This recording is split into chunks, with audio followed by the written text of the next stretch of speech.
Olá pessoal, bom dia. Eu sou Mahara Domingos e em nome da equipe Módulo gostaria de agradecer a presença de todos em mais um webinar da série CSO para CSO. Hoje iremos abordar o tema O Profissional de Segurança da Informação e as novas exigências do mercado. Para falar sobre esse tema, temos como palestrantes Sérgio Recupero, gerente regional da Módulo São Paulo e profissional com 17 anos de experiência na área de segurança da informação e riscos, e o Fernando Ximenes, responsável pelo Centro de Educação da Módulo, com 30 anos de experiência internacional e consultoria. Durante a sessão, você poderá enviar suas dúvidas por meio do chat, que está disponível ao lado direito da sua tela. As perguntas serão respondidas ao final da apresentação.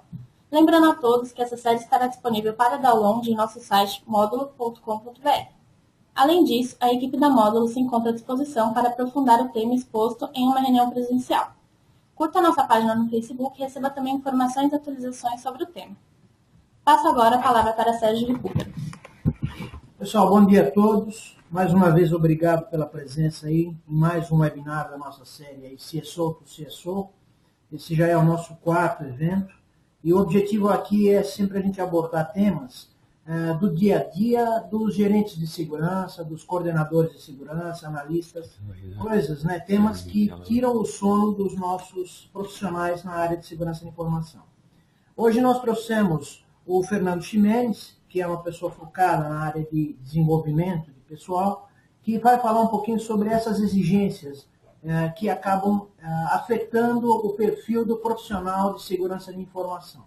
Vou passar a bola agora para o Fernando, depois ao final eu retorno para a gente fazer algumas considerações sobre o tema e falar um pouquinho mais sobre o próximo evento que nós já estamos planejando para vocês. Um abraço a todos e, Fernando, a bola está com você. Bom dia, sem muitas introduções, eu queria propor a nós todos um pequeno teste, né, e ver se nós conseguimos reconhecer nossa organização nesses fatores.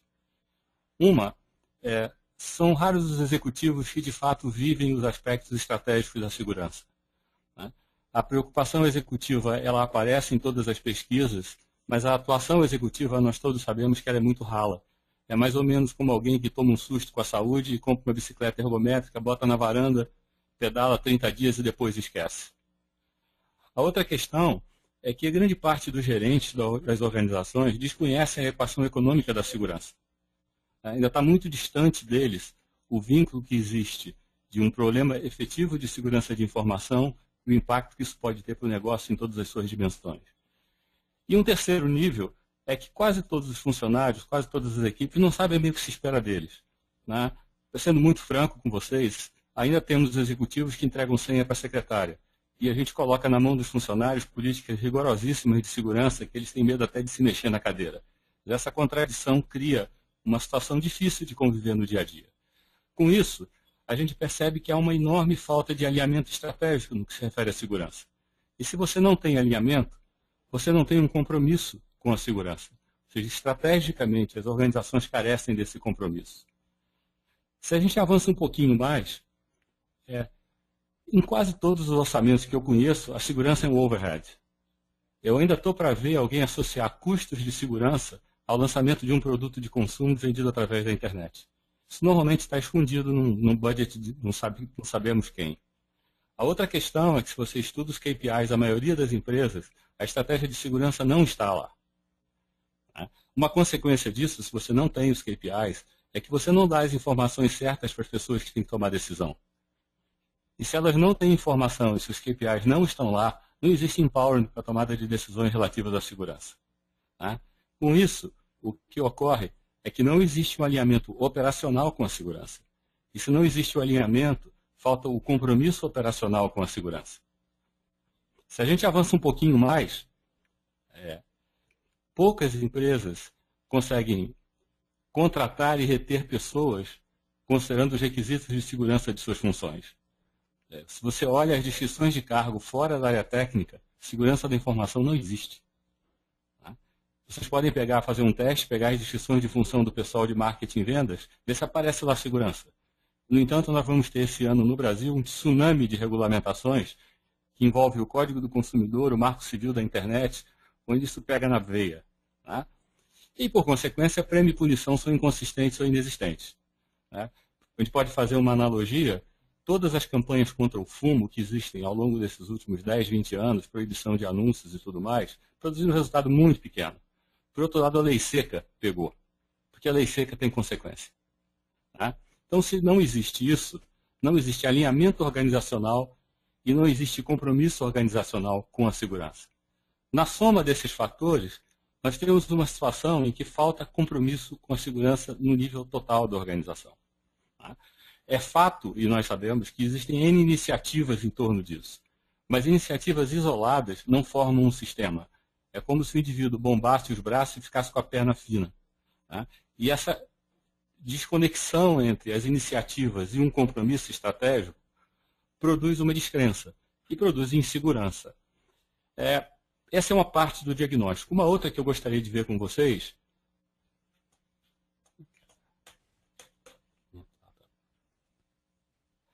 é o que isso causa no Security Officer enquanto dilema. E eu queria fazer uma distinção aqui entre dilema e problema. Problema é alguma coisa que a gente resolve, toma uma decisão e esquece.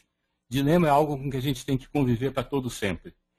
Então nós listamos aqui alguns dos dilemas que vocês, a maioria acredito que sejam Security Officers, administradores de segurança em geral, enfrentam hoje em dia. Tá?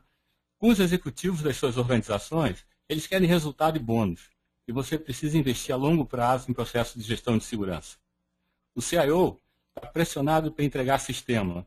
E a gente sabe o quanto o código que se faz hoje em dia está inseguro. Tá? Marketing e vendas quer rapidez para lançar produtos e serviços. Você quer atenção aos riscos. O financeiro quer controlar o dinheiro, você quer atualizar sua infraestrutura. O jurídico quer eliminar passivo e contingência e você quer que isso seja priorizado. Recursos humanos, pobres coitados, eles querem distância de vocês e vocês precisam de parceria. Os funcionários, e principalmente as novas gerações que chegam às empresas hoje, elas querem fazer qualquer coisa. Você tem que controlar o acesso aos recursos. O investidor quer dividendo, você quer prudência. O auditor quer conformidade e você quer razoabilidade. Vamos ser conformes, mas vamos fazer isso de maneira segura. Os clientes querem facilidade de transação, você tem que tomar cuidado de clientes que não cuidam nem de si mesmos. Os parceiros e fornecedores querem a sua confiabilidade, você quer a reciprocidade deles. E o governo e a sociedade querem que você respeite toda essa trapizonga que está em cima de nós e você precisa de tempo para cuidar disso. Esses são dilemas que não vão ser jamais resolvidos. Essas não são questões que a gente tome uma decisão numa mesa e solucione. Isso coloca diante de nós a necessidade de desenvolver um conjunto de habilidades que normalmente não está em nossa formação. Tá? Talvez a angústia que a gente sinta no dia a dia é usar a racionalidade para tentar resolver coisas que precisam ser resolvidas com tato, precisam ser resolvidas com relacionamento interpessoal. O que não pressupõe que a gente vai esquecer a racionalidade, mas existe uma outra camada em volta disso. E essa outra camada tem um conjunto de habilidades que nós vamos ser obrigados a desenvolver se quisermos atravessar para o outro lado da linha. Quero fazer uma pequena digressão aqui para falar do outro lado da linha. Há algum tempo existia uma função chamada chefe de pessoal. Com a evolução do trato das pessoas, apareceu o diretor de recursos humanos. Há muito tempo havia o chefe do CPD. Hoje em dia nós temos os CIOs. Tá? Havia o gerente de publicidade ou de propaganda. Hoje nós temos os diretores de marketing. A profissão de Security Officer está exatamente no momento dessa transição. Tá? É bem provável que, num prazo muito curto, as empresas passam a ter diretores de risco, na medida em que os riscos são prevalentes e são muito variados e afetam todos os componentes do negócio. A questão é de que lado da linha vocês querem ficar. Não é errado querer ficar do lado de ser um responsável por um CPD, nem ser um responsável por um departamento de pessoal. Mas certamente o futuro, certamente o brilho da profissão não vai estar aí. Então vamos falar rapidamente de quais seriam algumas dessas habilidades. Tá? A primeira questão é que dentro dessa mixórdia enorme de dilemas que a gente viu, nós temos a desenvolver a capacidade de entender o que é angústia e o que é uma necessidade real. Então existe um conjunto que a gente considera de 6 habilidades que vão desde a análise e organização das demandas até a formalização de requisitos funcionais e não funcionais. É impressionante nas organizações hoje o que a gente vê de projetos mal definidos e, portanto, jamais vão gerar condições de satisfação. Então, esse primeiro bloco, que vai da necessidade aos requisitos, é um conjunto de habilidades que nós vamos ter que adquirir rapidamente. O segundo, ele vai desde o requisito ao compromisso. E é interessante como aspecto é cultural. Nas culturas latinas, a gente não gosta muito de discutir essas etapas do trabalho. Então, a gente passa de uma percepção de uma necessidade a um compromisso de realização de alguma coisa que um lado não sabe o que pediu, o outro não sabe o que entendeu. A chance disso dar certo é muito próxima de zero. E grande parte dos conflitos que nós vemos hoje em projetos organizacionais vem da má compreensão da necessidade e de compromissos muito imprecisos entre as partes. Então, saber fechar esses compromissos é fundamental. Uma característica do brasileiro, em particular, é não gostar de conflito. E ele não discute exatamente essa etapa, não discute o que ele está disposto a entregar ou a não entregar. Uma outra característica dos profissionais de tecnologia é a tendência a dizer que tudo dá para ser feito. E, de fato, quase tudo dá para ser feito. Mas nem tudo vale a pena e nem tudo dá para ser feito nas condições em que o cliente quer. Então, nós temos que aprender a formalizar compromissos baseados em requisitos claros. E esse é o segundo bloco. O terceiro é o bloco que vai do compromisso à realização. Se vocês rememorarem os dilemas que foram colocados antes, eles configuram um ambiente muito instável. Tá? A capacidade de coordenar planos de comunicação claros, a capacidade de facilitar reuniões entre grupos interdisciplinares e entender de onde vem cada um, de onde vem o jurídico, de onde vem recursos humanos, de onde vem o financeiro, de onde vem o pessoal de compliance, tá? E comprovar o atendimento das condições de satisfação. A gente acha que isso é óbvio, isso não é óbvio. Tá? Se a gente não tiver muito claro que tipo de condição a gente negociou, que compromisso foi fechado, como comprovar que elas foram atendidas? Por fim, nós temos que aprender a transformar projetos em processos.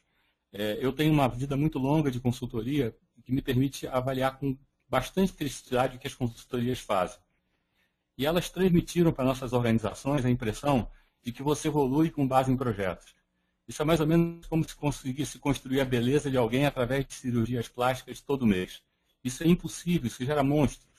Então nós temos que ter a capacidade de criar processos sadios e minimizar o número de projetos que nós realizamos. Projetos são o grande sonho das consultorias e o grande vício que nós adquirimos através delas. Mas projeto é cirurgia. Durante todo o projeto a empresa sangra. Então nós temos que aprender a transformar projeto em processo, a incorporar a mudança ao dia a dia do nosso trabalho. A outra questão é que nós temos que saber criar indicadores novos. Vocês viram a variedade dos dilemas que estão colocados, a variedade dos problemas naqueles 10 painéis que eu mostrei no início. Como a gente pode ter indicadores que verifiquem isso? Verifiquem compromisso com a segurança na organização como um todo. Segundo, não basta eu dizer eu te entreguei o trabalho. Eu tenho que ajudar a organização a capturar e comprovar os benefícios. Sem isso eu não gero compromisso. Tá? Eu entregar uma ferramenta não significa que eu resolvi o problema que eu queria resolver. Tá? E por último, a gente tem que identificar e incorporar lições aprendidas. Uma das consequências mais danosas que eu conheço de projeto é aquela sensação que a gente tem, porra, que enfim essa porcaria acabou, estou livre. Tá? Se eu fiz alguma coisa que vale a pena, porque eu quero fugir dela. Não faz nenhum sentido. Se eu lutei para conseguir alguma coisa válida, não tem sentido eu fugir. E essa tendência que a gente tem de se comportar assim é porque a gente não acredita que está fazendo o que vale a pena. Significa que a gente não acredita que cumpriu todo esse círculo de novas habilidades que a gente está comentando agora. Tá? Então, em linhas gerais, o que eu queria comentar era isso. O desafio que existe me parece que é menos um desafio de mercado que um desafio da nossa ambição pessoal válida. Tá? De pegar uma função que se torna cada vez mais essencial para as organizações e transformá-la parte do sangue do dia a dia. Que ela não seja como um policial indesejado, mas que ela seja como um guardião que a gente preza muito bem do nosso lado. E para isso, nós vamos ter sim que manter a nossa competência técnica. Nós vamos ter que também adquirir um conjunto de habilidades que vamos se oferecer na medida em que cresce a responsabilidade que a gente tem hoje para as organizações a tocar. Então, em linhas gerais, é isso. Nós estamos abertos a responder questões e comentários que venham daí. Recupero, alguma coisa que você queira acrescentar? Eu acho que foi bastante interessante a tua colocação, Ximenes, porque existe um jargão quando a gente fala em segurança de informação e que acho que todos os profissionais de segurança estão cansados de ouvir, que é aquele tripé que segura o cenário de segurança, que é composto por tecnologia, processo e pessoa. Quando a gente fala sobre esse tripé e olha um pouco sobre a formação de cada um de nós, no sentido de desenvolver os temas de segurança de informação, a gente percebe uma concentração muito grande das disciplinas no qual a gente procura se fortalecer, tanto do lado de tecnologia como do lado de processo. O que a gente precisa começar a perceber que a importância do tripé, né, de uma das pernas desse tripé, que é o lado pessoa, que é o conhecimento do relacionamento humano, a habilidade no se relacionar com diversas áreas dentro da organização, harmonizar conflitos, buscar interesses. Essa é uma habilidade extremamente importante na figura da pessoa de segurança de informação, que carrega, nesse momento, como você comentou, uma importância muito grande, que nós estamos justamente no momento de transição dessa posição. Eu me lembro bem, no começo da minha carreira, no qual nem a posição do DBA existia claramente definida. Isso aconteceu ao longo dos anos. A gente está vivendo exatamente esse momento em relação à segurança de informação.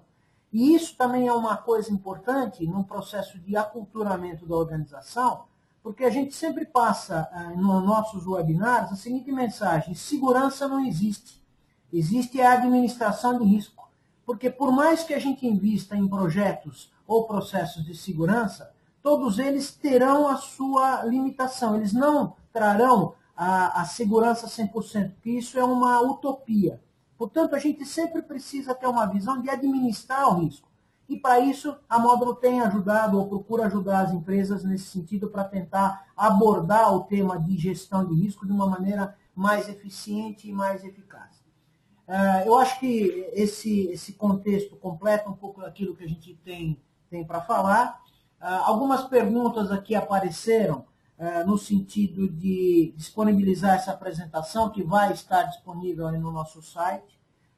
O que a gente já pode também antecipar para o próximo evento é uma inovação na maneira como a gente vai estar falando nesse webinar. Nós estaremos transmitindo esse bate-bola, que vai começar a ganhar um formato de painel de discussão já no próximo evento. Isso vai ser divulgado aí pela nossa equipe de marketing.